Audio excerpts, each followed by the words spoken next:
நம்ம குழந்தைங்க மேல கைய வச்சவங்கள நம்ம சும்மா விடக்கூடாது. நம் பெண்கள் மேல் கை வைத்தவங்கள சும்மா விடவே கூடாது. இதுக்கு மேல நம்ம பொறுமையா இருக்கிறதுல அர்த்தமே கிடையாது. துபாய், அரபு நாடுகள், இல்ல சிங்கப்பூர் போன்ற நாடுகள்ல எல்லாம் இப்படிப்பட்ட கொடுமையான குற்றங்களை செய்தவர்களுக்கு உடனடியாக சட்டப்படி மரண தண்டனை கொடுக்கிறார்கள்.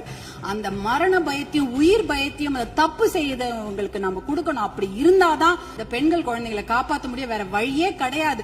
ஏன்னா அவங்க நினைச்சிட்டு இருக்காங்க இன்னும் ஒரு 5 வருஷம் பொறுமையா கேஸ் ஆடிக்கிட்டே போலாம், பொறுமையா வெளில வந்துடலாம். இந்த கோர்ட் இல்லனா அந்த கோர்ட், அந்த கோர்ட் இல்லனா அதுக்கு மேல கோர்ட்னு போய் போய் அவர்கள் வெளியில வந்து விடுவார்கள் என்ற தைரியத்துலதான் இவ்வளவு பெரிய தவறுகளை செய்கிறார்கள். அவர்களுக்கு அந்த உயிர் பயத்தை, குழந்தைகள் மேல் கை வைத்தவர்களுக்கும் பெண்கள் மேல் கை வைத்தவர்களும் அந்த உயிர் பயத்தை கொடுத்தாதான் இனிமேல் அந்த தவறை செய்ய மாட்டாங்க. அதுக்காக இனிமேல் நாம பொறுத்தது போதும், பொங்கி எழ வேண்டும் என்று மறுபடியும் நான் உங்களை வேண்டி விரும்பி கேட்டுக்கொள்கின்றேன். அப்புறம் தர்மபுரி மாவட்டத்திற்கு ஒரு என்னுடைய கோரிக்கைகள். தர்மபுரி காவிரி உபரிநீர் திட்டத்தை உடனடியாக அறிவிக்க வேண்டும். தர்மபுரி மாவட்டம் பார்த்து மிகவும் பின்தங்கிய மாவட்டம், ரொம்ப வறட்சியான மாவட்டம்.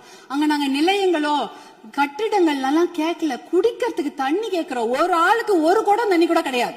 ஒரு ஆளுக்கு ஒரு குடம் தண்ணி கூட கிடையாது. தர்மபுரி மாவட்டத்தில் 2 பெரிய ஆறு ஓடுது. காவிரி ஆறு ஓடுகிறது, தென்பெண்ணை ஆறு ஓடுகிறது. ஆனா அதுல இருந்து தண்ணி அவங்களால குடிக்க முடியாது. ஏன்னா அந்த தண்ணி அவங்க வீட்டுக்கு வராது, பார்க்க தான் முடியும்.